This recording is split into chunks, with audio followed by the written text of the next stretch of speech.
ब्रह्मांड असीम, अनंत, सुनसान और जहां तक हमें पता है लगभग निर्जीव, सिवाय एक जगह के, पृथ्वी।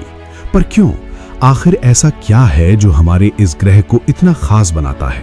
इन सवालों के जवाब छिपे हैं उसके बेहद गहरे अतीत में, और उन्हें खोजने के लिए हमें समय में पीछे जाना होगा ताकि हम अपनी आंखों से देख सकें पहले इंसानों को धरती पर कदम रखते हुए, महाद्वीपों को आपस में टकराते हुए, मौत बनकर घूमते डायनासोरों का सामना करते हुए, विचित्र जीवों से भरे महासागरों में उतरते हुए, आइस एज की कड़वी ठंड सहते हुए और अंतरिक्ष से बरसती खौफनाक आग की बारिश को झेलते हुए, जब तक कि हम पहुंच न जाएं बिल्कुल शुरुआत तक, उस पल तक जब स्वयं पृथ्वी का जन्म हुआ। तभी हम जोड़ पाएंगे इस अद्भुत कहानी के बिखरे हुए टुकड़े और समझ पाएंगे कि क्यों ये सब हुआ, क्यों हम यहाँ हैं।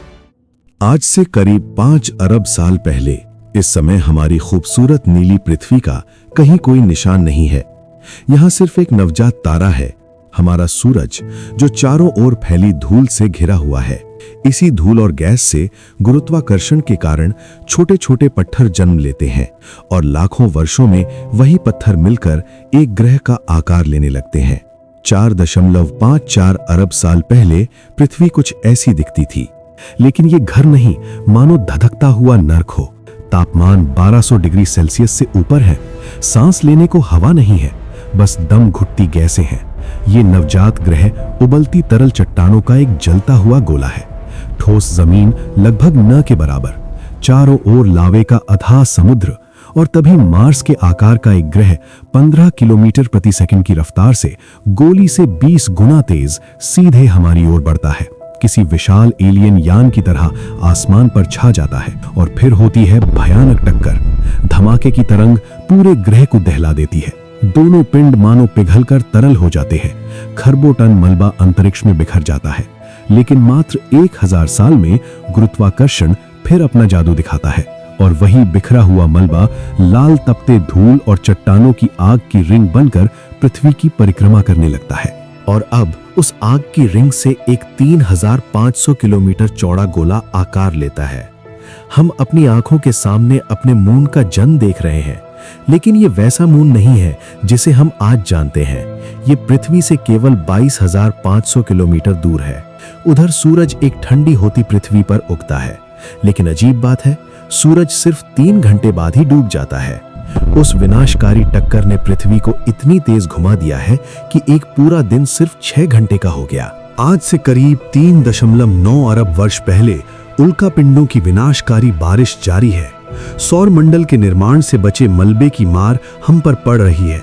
इन टुकड़ों के अंदर अजीब से क्रिस्टल जैसे नमक के दाने मौजूद हैं, वही नमक जो आप अपने खाने पर छिड़कते हो।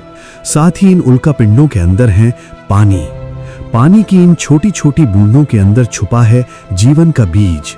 हर उल्का में पानी की मात्रा बेहद कम है, लेकिन 20 मिलियन सालों तक लगातार बमबारी से पृथ्वी पर पानी इकट्ठा होने लगता है। ठंडी होती ठोस सतह पर पानी के तालाब बनते हैं। आज हम जो पानी पीते हैं उसकी हर एक बूंद अरबों साल पुरानी है और लाखों किलोमीटर की यात्रा तय करके यहाँ पहुंची है। पृथ्वी के भीतर का कोर अब भी दहकता हुआ है, पर सतह 70 से 80 डिग्री सेल्सियस तक ठंडी हो चुकी है। पृथ्वी अब कुछ जानी पहचानी से दिखने लगी है, लेकिन अभी भी ये खतरनाक है। हवाएं इतनी प्रचंड हैं कि सबसे विनाशकारी तूफानों को भी पीछे छोड़ दें। मून अभी भी बहुत पास है। उसका गुरुत्वाकर्षण इतना शक्तिशाली है कि विशाल ज्वार लहरें पूरी सतह पर दौड़ पड़ती हैं। पर अब समय के साथ चांद दूर खिसकने लगता है, लहरें शांत होती हैं और पृथ्वी का रोटेशन धीमा पड़ने लगता है। पृथ्वी के जन्म के 700 मिलियन साल बाद उसकी सतह पानी ढक लेता है। समुद्रों के अंदर ज्वालामुखी विस्फोट होने लगते हैं, जिससे पिघली हुई चट्टान पृथ्वी की क्रस्ट को चीरकर महासागर के भीतर से ऊपर उठती है। समय के साथ लावा ठंडा होता है और एक ज्वालामुखी द्वीप का रूप ले लेता है। इन्हीं विस्फोटों से ठोस जमीन के निर्माण की शुरुआत होती है। समय के साथ यही छोटे छोटे द्वीप आपस में जुड़कर पहले महाद्वीपों का रूप लेते हैं।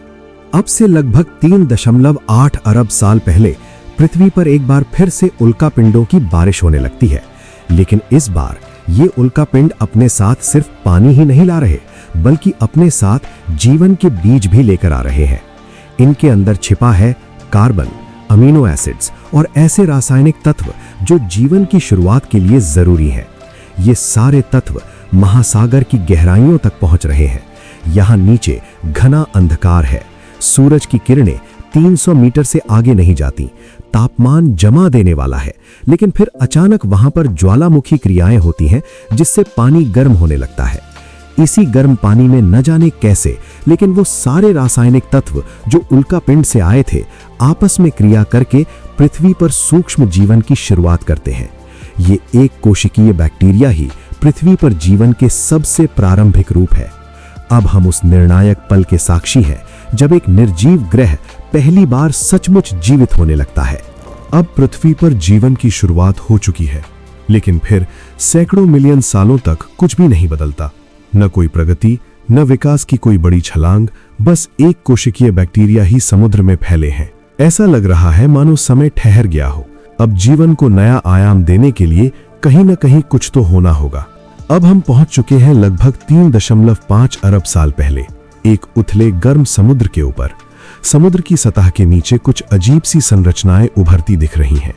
ये चट्टानें हैं या पौधे?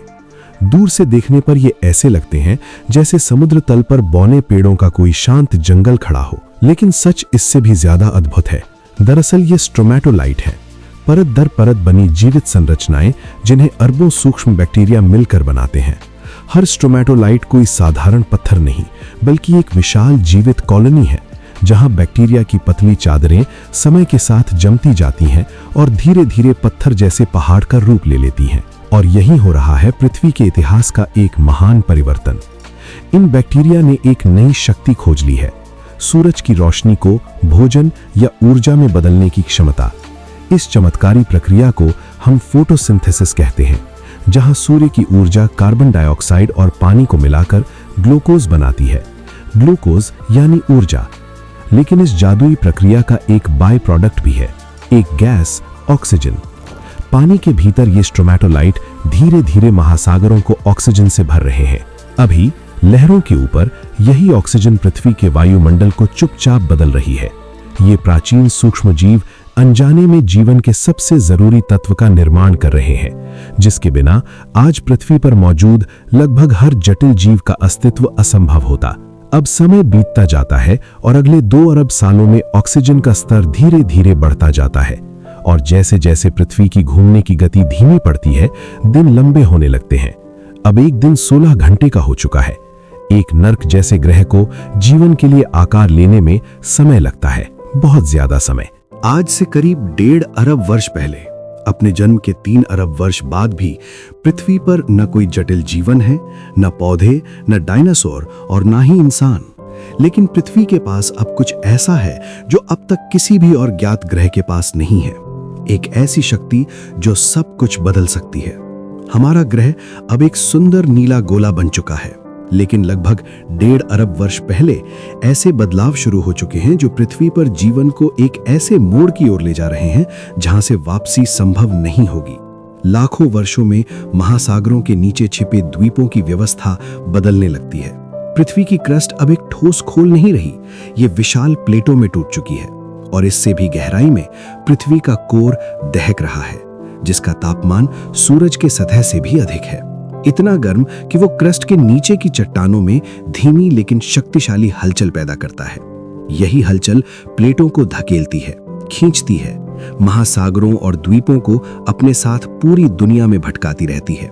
जब हम समय को तेजी से आगे बढ़ते देखते हैं तो ग्रह स्थिर नहीं दिखता, वो बदलता हुआ सक्रिय और जीवित लगता है। आज से 400 मिलियन सालों में एक विशाल नया सुपर कॉन्टिनेंट का निर्माण होता है, रोडिनिया। इसके उथले समुद्री किनारों पर स्ट्रोमैटोलाइट्स अरबों वर्षों से अपना काम कर रहे हैं और वातावरण में ऑक्सीजन को भर रहे हैं। इस वक्त तापमान लगभग 30 डिग्री सेल्सियस है और एक दिन करीब 18 घंटे लंबा हो चुका है। उन्नत जीवन के उभरने के लिए सारी परिस्थितियां तैयार हैं। फिर भी ये दृश्य पृथ्वी से अधिक मंगल ग्रह जैसा सूना और वीरान लगता है। जीवन की अगली झलक पाने के लिए हमें समय में और आगे बढ़ना होगा। धीरे धीरे ये महान सुपर कॉन्टिनेंट टूटता है और 2 भागों में बंट जाता है। इस भूगर्भीय उथल पुथल से विशाल ज्वालामुखी जन्म लेते हैं। वे लगातार वातावरण में कार्बन डाइऑक्साइड उगल रहे हैं। हर तरफ धुआं है, गैस है, जलता हुआ आकाश है। ये कार्बन डाइऑक्साइड पानी के साथ मिलकर एसिड रेन में बदल जाती है और जब ये वर्षा गिरती है तो चट्टानें इसे सोख लेती हैं। साथ ही उसमें घुली कार्बन डाइऑक्साइड भी चट्टानों में समा जाती है। वातावरण से भारी मात्रा में कार्बन डाइऑक्साइड खिंचकर चट्टानों में कैद होने लगती है। धीरे धीरे वायुमंडल में कार्बन डाइऑक्साइड लगभग खत्म हो जाती है। अब सूरज की गर्मी को रोक कर रखने वाला कोई आवरण नहीं बचा और सिर्फ कुछ ही हजार सालों में तापमान गिरकर -50 डिग्री सेल्सियस तक पहुंच जाता है, जिससे पृथ्वी पर बर्फ जमने लगती है। जितनी ज्यादा बर्फ फैलती है उतनी ही ज्यादा सूर्य की रोशनी वापस अंतरिक्ष में रिफ्लेक्ट होती है और ग्रह उतनी ही तेजी से ठंडा होता जाता है। आखिरकार 3 किलोमीटर तक मोटी बर्फ की परत पूरी पृथ्वी को ढक लेती है। कभी ये ग्रह आग का दहकता गोला था और अब ये जमी हुई बर्फ का निर्जीव गोला बन चुका है। सूरज की लगभग सारी रोशनी और गर्मी अंतरिक्ष में लौट जाती है। ऐसा लगता है मानो अब कुछ भी, यहाँ तक कि सूरज भी इस ग्रह को नहीं बचा सकता। आज से करीब 635 मिलियन साल पहले पिछले 15 मिलियन वर्षों से बर्फ ने इस ग्रह को कैद कर रखा है। लेकिन पृथ्वी हमेशा के लिए कैद नहीं रह सकती। कोई न कोई शक्ति पृथ्वी को इस जमे हुए कारागार से मुक्त करेगी और जब ऐसा होगा, कौन जानता है कि बर्फ के नीचे वो सूक्ष्म जीवन बच पाया होगा या नहीं। अचानक मोटी बर्फ की परत के नीचे ज्वालामुखी विस्फोट होने लगते हैं, जिससे एक बार फिर वायुमंडल में कार्बन डाइऑक्साइड की मात्रा तेजी से बढ़ने लगती है और एक मोटे कंबल की तरह ग्रह को ढक लेती है, जो सूरज की गर्मी को बाहर जाने से रोकता है, जिससे तापमान बढ़ने लगता है और 15 मिलियन वर्षों बाद बर्फ पिघलना शुरू करती है।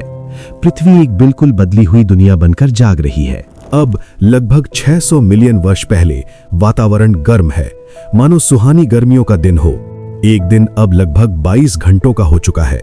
दूर दूर तक चारों ओर समुद्र फैला है और वातावरण में भरपूर मात्रा में ऑक्सीजन मौजूद है। ये परिष्कृत जीवन के विस्तार के लिए एकदम अनुकूल है। जीवन से आपको कुछ याद आया? हमने देखा था कि बर्फ जमने से पहले महासागरों में सूक्ष्म बैक्टीरिया उभर चुके थे, लेकिन क्या वे इस 15 मिलियन वर्ष लंबे आइस एज में बच पाए?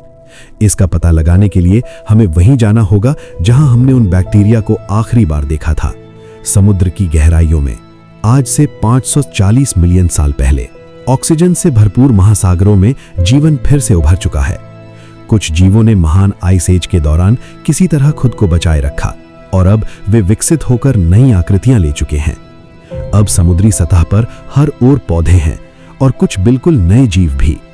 जीवन अब जटिल और बहुकोशिकीय हो चुका है। समुद्र तल पर रेंगते हुए इन जीवों को ट्राइलोबाइट्स कहते हैं। ये कीड़ों, झींगों और यहां तक कि बिच्छुओं के दूर के रिश्तेदार या यूं कहें कि पूर्वज हैं। महासागरों में जीवन अब सचमुच फूट पड़ा है, सूक्ष्म बैक्टीरिया से लेकर विशाल और विचित्र जीवों तक। मानो अरबों वर्षों की धीमी शुरुआत के बाद विकास ने अचानक गति पकड़ ली हो। ये हैं पिकाया, मुश्किल से कुछ सेंटीमीटर लंबे, लेकिन ये इस पृथ्वी पर पहले जीव थे जिन्होंने रीढ़ की हड्डी का विकास कर लिया। करोड़ों सालों के विकास के बाद यही रीढ़ की हड्डी विकसित होकर हमें मिलने वाली है। हमें लगा था कि आइस एज के बाद महासागर में जीवन शायद खत्म हो चुका होगा, लेकिन यहां तो जीवन उफान पर है। अब यदि समुद्र जीवन से भर चुके हैं तो जमीन पर क्या हो रहा होगा? वहां शायद अनगिनत चमत्कार, अजीब जीव और अद्भुत वनस्पतियां हमारा इंतजार कर रही होंगी। आइए देखते हैं। अरे ये क्या? जमीन पर तो कुछ भी नहीं है, ये तो बिल्कुल बंजर है, जबकि यहां पर तापमान और ऑक्सीजन लेवल लगभग वैसा ही है जैसा आज है। तो फिर जीवन ने जमीन पर कदम क्यों नहीं रखा? इसका कारण है सूरज। दरअसल सूरज से आने वाली अल्ट्रावायलेट किरणें सीधे पृथ्वी की सतह पर बरस रही हैं, जिसकी वजह से महासागरों में फलता फूलता जीवन जमीन पर एक पल भी नहीं टिक पाएगा। लेकिन पृथ्वी से लगभग 50 किलोमीटर ऊपर, जहां ये किरणें वायुमंडल में प्रवेश करती हैं, वहां कुछ असाधारण होने हैं। जब ऑक्सीजन सूर्य की किरणों से टकराती है तो वो एक नई गैस में बदल जाती है, ओजोन। धीरे धीरे ये ओजोन पृथ्वी के चारों ओर फैल जाती है। यही ओजोन परत घातक अल्ट्रावायलेट किरणों को सोख लेती है और सतह तक पहुंचने से रोकती है। समय बीतता है।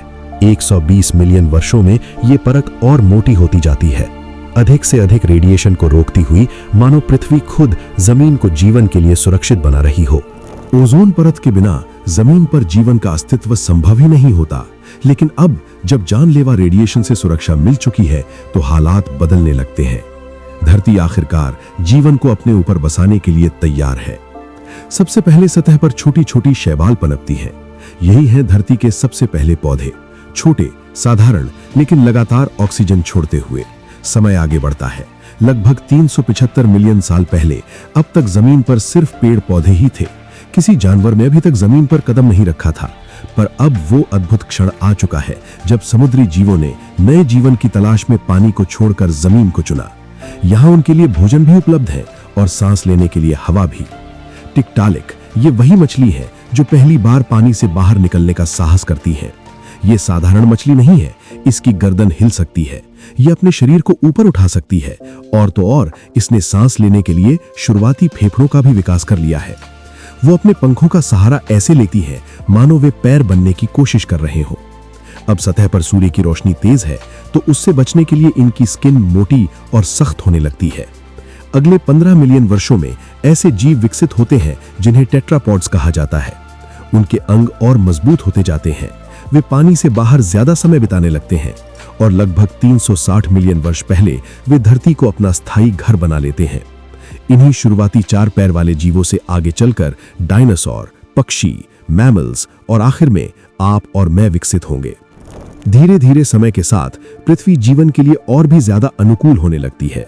चारों तरफ लंबे लंबे पेड़ों के जंगल फैलने लगते हैं और ये सभी पेड़ पौधे लगातार वायुमंडल में और अधिक ऑक्सीजन भर रहे हैं। इस समय वातावरण ऐसा है कि हम अभी इसी समय यहाँ खड़े होकर सांस ले सकते हैं और जीवित रह सकते हैं। जलती हुई चट्टान और धूल के एक बेजान गोले से लेकर जीवन से धड़कती इस नीली हरी दुनिया तक पृथ्वी सचमुच बहुत आगे आ चुकी है। लेकिन इंसानों के कदम इस धरती पर पड़ने में अभी और 360 मिलियन वर्ष बाकी हैं। अब वातावरण में भरी प्रचुर ऑक्सीजन उस समय मौजूद जीवों के श्वसन तंत्र को अत्यंत प्रभावी बना देती है। सांस के साथ उनके शरीर में ज्यादा मात्रा में ऑक्सीजन जाने लगती है। ज्यादा ऑक्सीजन का सीधा मतलब था ज्यादा ऊर्जा निर्माण। अब इस एक्स्ट्रा एनर्जी से जीवों के शरीर बेहिसाब बड़े होने लगते हैं। लगभग 250 मिलियन वर्ष पहले साइबेरिया के इन मैदानों में जीवों का एक झुंड चल रहा है। ये डायनासोर नहीं है, उन्हें आने में अभी 20 मिलियन साल और लगेंगे, लेकिन ये जीव भी विशाल हैं। विकास ने एक और लंबी छलांग लगाई है। जो छोटे छोटे रेप्टाइल्स थे वे अब दैत्याकार रूप ले चुके हैं। ये हैं स्कूटोसॉरस, कछुओं के दूर के संबंधी। ये शाकाहारी हैं और अगर घास फूस खाने वाले जीव इतने मजबूत और शक्तिशाली हैं तो सोचो मांसाहारी कितने भयानक होंगे। ये है एक गॉर्गोनॉप्सिड, इस समय पृथ्वी का सबसे घातक शिकारी। इससे सामना होने का एक ही मतलब है, मौत। उसके नुकीले दांत किसी भी जानवर को चीर कर 2 टुकड़े कर सकते हैं। ये जीव पृथ्वी पर मजे से अपनी जिंदगी जी रहे थे कि तभी कुछ अजीब होने लगता है। जमीन हिलने लगती है, सतह के नीचे से ज्वालामुखी विस्फोट के साथ लावा बाहर आने लगता है। हरा भरा स्वर्ग पल भर में निर्जीव नरक में बदल रहा है और महाद्वीप के दूसरी ओर मानो कुछ हुआ ही ना हो। ज्वालामुखी विस्फोट से निकला धुआं और राख पृथ्वी को घेरने लगती हैं। लाखों जीव दम घुटने के कारण मरने लगते हैं। लगभग 250 मिलियन वर्ष पहले पृथ्वी के इतिहास का सबसे भीषण मास एक्सटिंक्शन काल शुरू हो चुका है। ज्वालामुखीय विस्फोटों से उठी सल्फर डाइऑक्साइड ने वायुमंडल को भर दिया है। जब बारिश होती है तो यही गैस सल्फ्यूरिक एसिड में बदलकर आसमान से बरसती है, जो सब कुछ झुलसा देती है। शुरुआत में लगा था ये कोई स्थानीय आपदा है, लेकिन अब ये पूरी दुनिया को अपनी चपेट में ले चुकी है। ज्वालामुखीय गतिविधियां कार्बन डाइऑक्साइड का स्तर लगातार बढ़ा रही हैं। वातावरण गर्म होने लगता है, पानी भाप बनकर उड़ने लगता है, वनस्पतियां सूखकर मर रही हैं। हमें लगा था कि जीवन ने आखिरकार धरती पर मजबूत पकड़ बना ली है, पर अब लगता है हम गलत थे। जमीन पर कहीं भी छिपने की जगह नहीं बची। जीवन के विकल्प अब खत्म हो रहे हैं। गर्म होता वातावरण समुद्रों को भी गर्मा चुका है, जिससे समुद्र के पानी में ऑक्सीजन की कमी हो चुकी है। अब इस ठहरे घुटन भरे पानी में शैवाल के सिवा कुछ जीवित नहीं रह सकता। समुद्री जीव भी मरने लगते हैं। साइबेरिया में हुए ज्वालामुखी विस्फोट ने पूरे ग्रह को बदल दिया। विस्फोट शुरू हुए आधा मिलियन वर्ष बीत चुके हैं और इतने लंबे समय तक लावा निरंतर बहता रहा है। पृथ्वी के 95% जीवन का अंत हो चुका है। बस मुट्ठी भर जीव बचे हैं, जो जमीन के भीतर बिल बनाकर जो भी मिल जाए उसे खाकर किसी तरह टिके हुए हैं। ये महाविनाश विकास की घड़ी को फिर से जीरो पर ले आया है और अब जीवन की कहानी को एक बार फिर से शुरुआत करनी होगी। लगभग 250 मिलियन वर्ष पहले हम फिर वहीं लौट आए हैं जहां से शुरुआत की थी, एक लगभग निर्जीव ग्रह पर। पृथ्वी पर जीवन के लगभग पूरी तरह मिट जाने के 50 मिलियन वर्ष बीत चुके हैं और इस दौरान ग्रह का रूप पूरी तरह बदल चुका है। अब समय है 200 मिलियन वर्ष पहले का। पूरी धरती पर सिर्फ एक ही सुपर कॉन्टिनेंट है, पैंजिया, जो नॉर्थ पोल से साउथ पोल तक फैला हुआ है। महाविनाश के उस भयानक आघात के बाद पृथ्वी धीरे धीरे खुद को संभाल रही है। तापमान स्थिर हो रहा है, एसिड रेन का कहर कम हो रहा है, वनस्पतियां फिर लौट रही हैं। और जब पृथ्वी का 95% जीवन मिट चुका हो तो मैदान खुला होता है किसी नए दावेदार के लिए, एक ऐसी प्रजाति के लिए जो आने वाले समय में इस ग्रह पर राज कर सके। डायनासोर। ये भी उन्हीं गिने चुने रेप्टाइल्स से विकसित हुए हैं जो महाविनाश में बचने में कामयाब रहे। डायनासोर्स का राज पृथ्वी पर करीब 16 करोड़ सालों तक चला। लेकिन कोई भी साम्राज्य हमेशा के लिए नहीं रहता, हर किसी का एक दिन अंत होता ही है। लेकिन अभी इसमें वक्त है, अभी तो पृथ्वी की कहानी एक और बड़े बदलाव की ओर बढ़ रही है, क्योंकि स्थिर दिखने वाले इस महाद्वीप अंदर हलचल होना शुरू हो जाती है। पृथ्वी की गहराइयों में टेक्टोनिक प्लेट्स धीरे धीरे खिसक रही हैं, दरारें उभर रही हैं, जमीन फट रही है और लगभग 190 मिलियन वर्ष पहले महान सुपर कॉन्टिनेंट पैंजिया दो भागों में टूटने लगता है। लॉरेशिया और गोंडवाना लैंड, दो अलग हुए टुकड़ों के बीच में टेथिस सागर का निर्माण होता है। समय के साथ धीरे धीरे लॉरेशिया नॉर्थ अमेरिका, यूरोप और एशिया में बटा, जबकि गोंडवाना से south America, Africa, Australia, Antarctica continents बने। ये बदलाव बहुत धीमा था, साल में मात्र 2.5 सेंटीमीटर, लगभग उतनी ही रफ्तार से जितनी तेजी से हमारे नाखून बढ़ते हैं।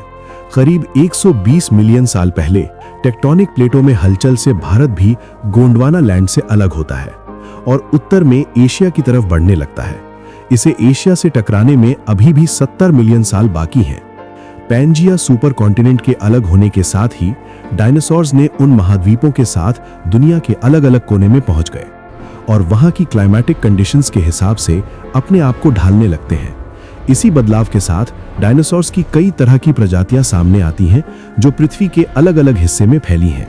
डायनासोरों की दुनिया अब बदल चुकी है, पर उनका वर्चस्व अब भी कायम है। वे अब भी अजेय प्रतीत होते हैं। वे इस ग्रह की सबसे सफल प्रजातियों में से एक है। लेकिन पृथ्वी पर डायनासोर ही एकमात्र प्रजाति नहीं है।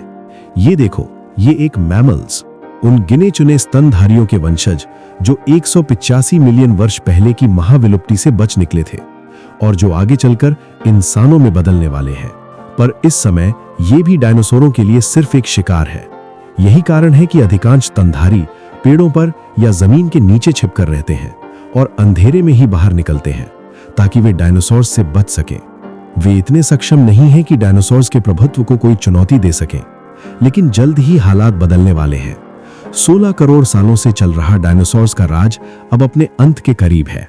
आज से करीब 65 मिलियन साल पहले सुदूर अंतरिक्ष से एक 10 किलोमीटर चौड़ा माउंट एवरेस्ट जितना विशाल एस्टेरॉयड आता है और करीब 70,000 किलोमीटर प्रति घंटे की रफ्तार से मेक्सिको की खाड़ी में टकरा जाता है। ये टक्कर लाखों परमाणु हथियारों के विस्फोट के बराबर है। एक गिलहरी जैसा छोटा जीव अब अपनी जिंदगी की सबसे बड़ी लड़ाई का सामना करने वाला है और दांव पर लगा है मानवता का भविष्य। इस टक्कर ने पूरी पृथ्वी पर भूकंप की लहर ला दी। सुनामी ने चारों ओर तबाही मचा दी। इस टकराव की वजह से धूल की एक मोटी परत पूरे ग्रह को चारों ओर से घेर लेती है, जिससे सूरज की रोशनी का पृथ्वी तक पहुंच पाना असंभव हो गया। इसकी वजह से तापमान में गिरावट आती है, पौधे मर जाते हैं और धीरे धीरे डायनासोर्स भी तबाह हो जाते हैं। 165 मिलियन वर्षों तक चला डायनासोर साम्राज्य अब अपने अंत के करीब है। अब जमीन पर तबाही का मंजर शुरू हो चुका है, जिसमें डायनासोर्स तड़पते हुए मर रहे हैं। अब हमारे पूर्वजों यानी मैमल्स के पास जिंदा रहने का सिर्फ एक ही रास्ता है। उन्होंने जमीन में बिल बनाना शुरू किया और सतह के नीचे जाकर अपनी जान बचाई। कहते हैं हर अंत एक नई शुरुआत को जन्म देता है। तो क्या यही हमारा अवसर है? क्या अब हमारी बारी है? क्या पृथ्वी पर अगला अध्याय हमारा होगा? डायनासोर्स का अंत हमारे लिए बहुत फायदेमंद साबित होने वाला है। हमने छोटे छोटे मरे हुए और सड़ते हुए कीड़ों को खाना शुरू किया, जिससे हमने इस मुश्किल समय में अपनी जान बचाए रखी। आज से करीब 64 मिलियन साल पहले डायनासोर अब इतिहास बन चुके हैं। हमारे कीड़े खाने वाले पूर्वज जो महज 6 इंच लंबे थे, वो डायनासोर के उत्तराधिकारी के रूप में उभरकर सामने आते हैं। अब स्तनधारी जीव जमीन पर प्रमुख प्राणी बन गए। वे नए बने महाद्वीपों में फैल गए। हमारा भविष्य अब उनकी छोटी सी पीठ पर टिका हुआ था। विनाश की राख से जीवन के नए अंकुर उगने लगे। अब धीरे धीरे प्रकृति अपने आप को फिर से रिकवर करने लगी। आज से करीब 60 मिलियन साल पहले अब पृथ्वी बिल्कुल पहले जैसी हरी भरी हो चुकी थी। चारों तरफ लंबे लंबे पेड़ फैल चुके थे। पेड़ों पर फल पकने लगे थे। ये फल पोषक तत्वों से भरपूर होते थे। जितना अधिक फल हम खाएंगे, उतना ही अधिक समय तक जीवित रहेंगे। पर अब हमारे सामने एक नई समस्या खड़ी थी। फल पेड़ों के ऊपर होते थे, लेकिन हम तो जमीन पर चलते हैं। हम जमीनी जीवन को छोड़कर पेड़ों पर एक नई जीवन शैली की ओर बढ़ना चाहते थे, और एक नई दुनिया, एक नए शरीर की मांग करती है। और प्रकृति ने हमारी इस मांग को पूरा किया। हम धीरे धीरे बंदर जैसी प्रजाति में विकसित हुए, जो पेड़ों पर चढ़ने में सक्षम थे। अब हम पेड़ों पर इधर उधर कूद सकते थे, वहां लगे फलों को आसानी से खा सकते थे। हम पेड़ों की दुनिया को पूरी तरह अपना चुके थे। हम अब उस पहले सिंगल सेल से बहुत दूर आ चुके थे, लेकिन हमारा सफर अभी खत्म नहीं हुआ है। आज से करीब 55 मिलियन साल पहले अब हमने पेड़ों की दुनिया के अनुसार खुद को पूरी तरह ढाल लिया था। हमारा अब जमीन से कोई संपर्क नहीं रहा। 1 करोड़ साल तक सब कुछ सही चलता रहा। हम मजे से पेड़ों पर अपनी जिंदगी बिता रहे थे, लेकिन धीरे धीरे सब कुछ बदलने लगा। इस 1 करोड़ साल में पृथ्वी का तापमान बदलने लगा, जिसकी वजह से जंगल सूखने और छोटे होने लगे। अब भोजन पाना और भी कठिन हो गया था, लेकिन जैसे तैसे हम उस मुश्किल समय में खुद को जीवित रखे हुए थे। समय के साथ हमारी पूंछ गायब हो गई और हमारे हाथ लंबे और लचीले हो गए थे। बदलते तापमान ने हमारे पूर्वजों और हमें हमेशा के लिए बदल दिया। आज से करीब 3 करोड़ साल पहले एक और घटना घटती है।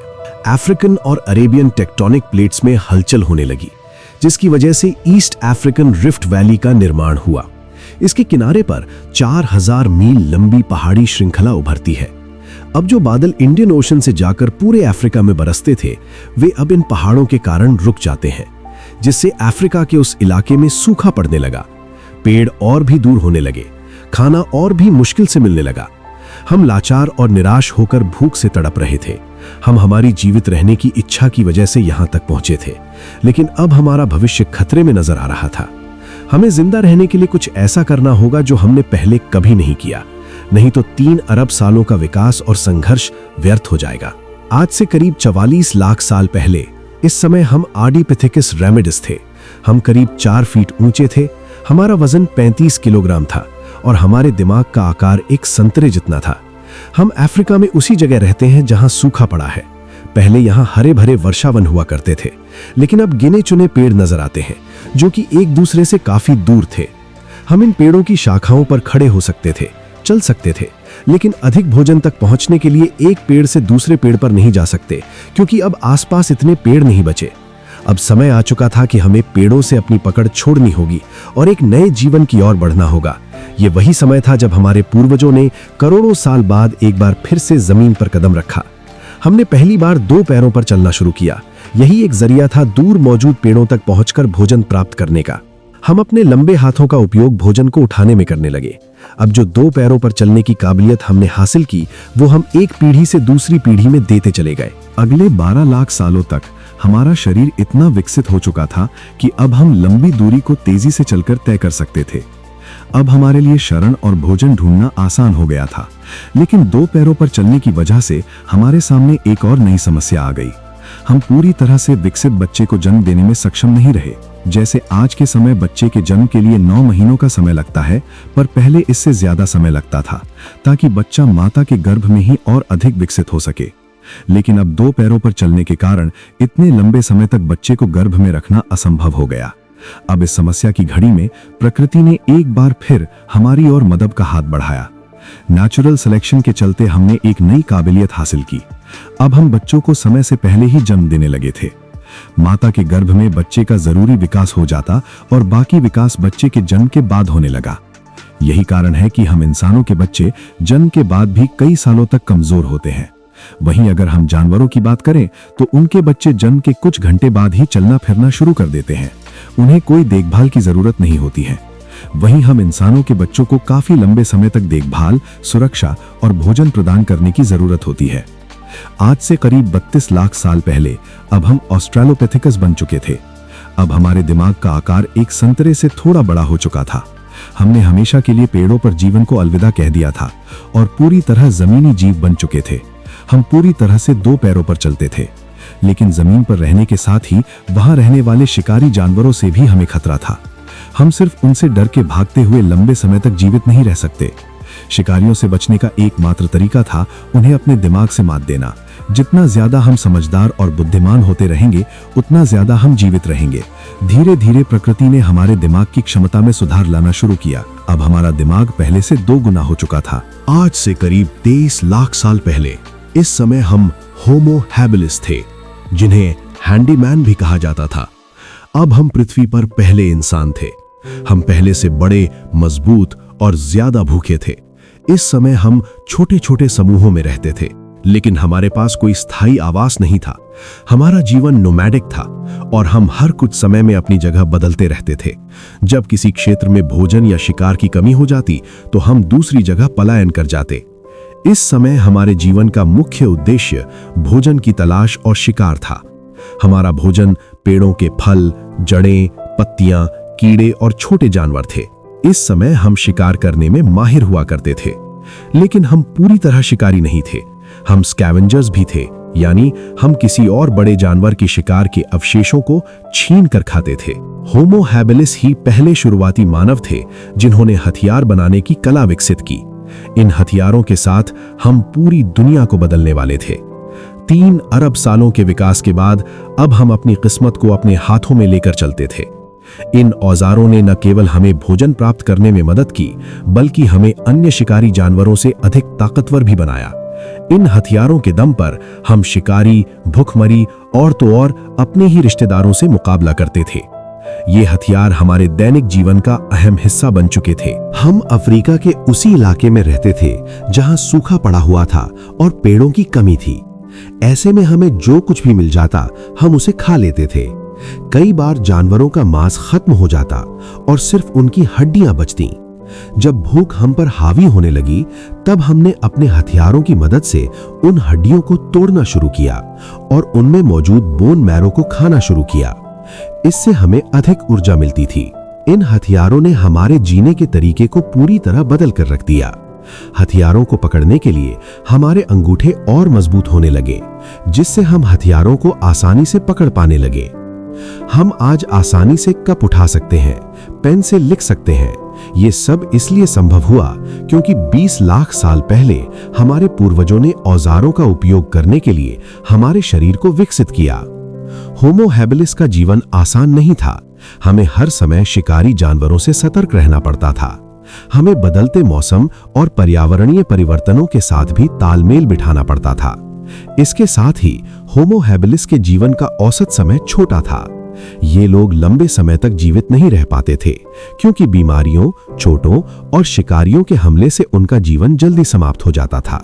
आज से करीब 18 लाख साल पहले अब हम होमो इरेक्टस बन चुके थे।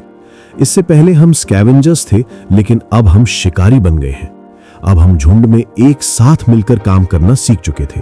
हमारी ऊंचाई करीब 6 फीट की हो चुकी थी और अब हमारा शरीर पूरी तरह से सीधा खड़ा रहने में सक्षम हो चुका था, जिससे हम तेजी से भाग सकते थे।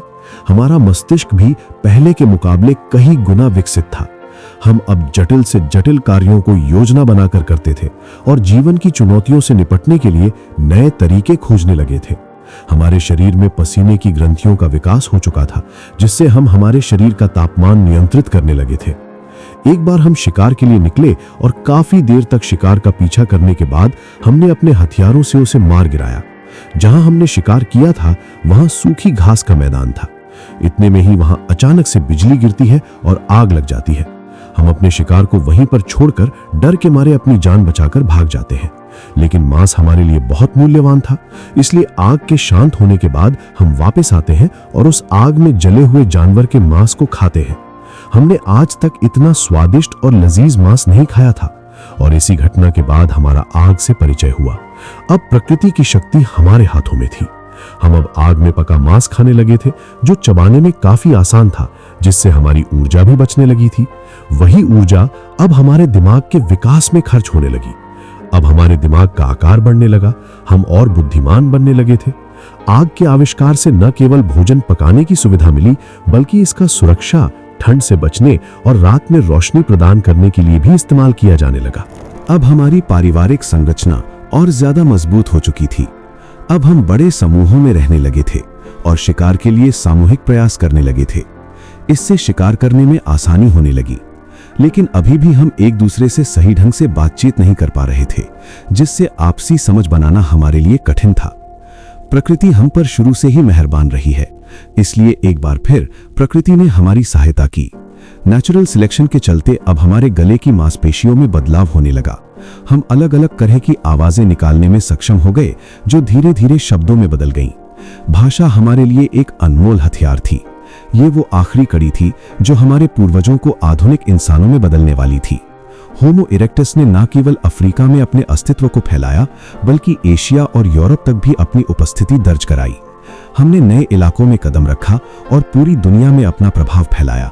ये दिखाता है कि होमो इरेक्टस अपने समय की सबसे उन्नत प्रजाति थी, लेकिन एक प्रजाति का आगमन अभी बाकी था। आज से करीब 2 लाख साल पहले सिंगल सेल से शुरू होकर जटिल जीवन के रूप में अरबों सालों की सर्वाइवल की जंग लड़ते हुए हम यहां पहुंचे।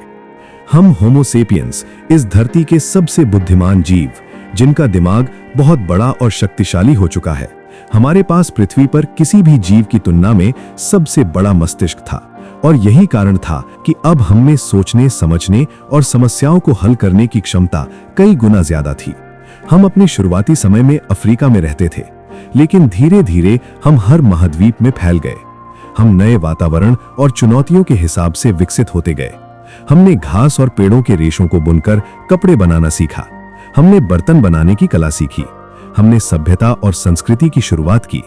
हमने लिखना और चित्रकारी करना सीखा। हमने खेती और पशुपालन करना सीखा। हम अब केवल भोजन और सुरक्षा तक ही सीमित नहीं रहे, बल्कि हम समाज के निर्माण और संस्कृति के विकास पर भी ध्यान देने लगे। हमने प्रकृति को समझा और उसके साथ तालमेल बिठाया। हमने नदियों के किनारे बसे गांवों को शहरों में बदला। धीरे धीरे हमने विज्ञान और गणित को समझा। पहिए से लेकर अंतरिक्ष यान तक हमने अपने दिमाग की ताकत से असंभव को संभव कर दिखाया। लेकिन यह सफर सिर्फ विकास और सफलता की कहानी नहीं है, ये संघर्ष, साहस और धैर्य की कहानी भी है। हमने अनगिनत आपदाओं का सामना किया। हर चुनौती ने हमें गिराने की कोशिश की, लेकिन हमने हर बार उठकर आगे बढ़ने का रास्ता निकाला। आज जब हम अपने चारों ओर देखते हैं तो हमें अपनी इस अद्भुत यात्रा पर गर्व होता है।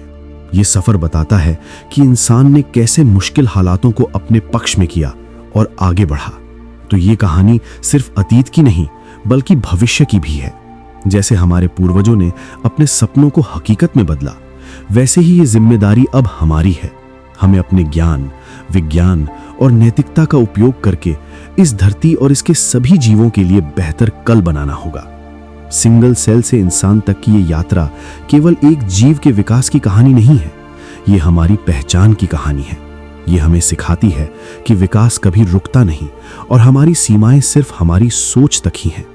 तो दोस्तों, आज की इस वीडियो में बस इतना ही। अगर आपको ये वीडियो पसंद आई तो इसे एक लाइक और चैनल को सब्सक्राइब जरूर करें। साथ ही में मैं आपको ऐसी ही 2 और वीडियो रिकमेंड करूंगा।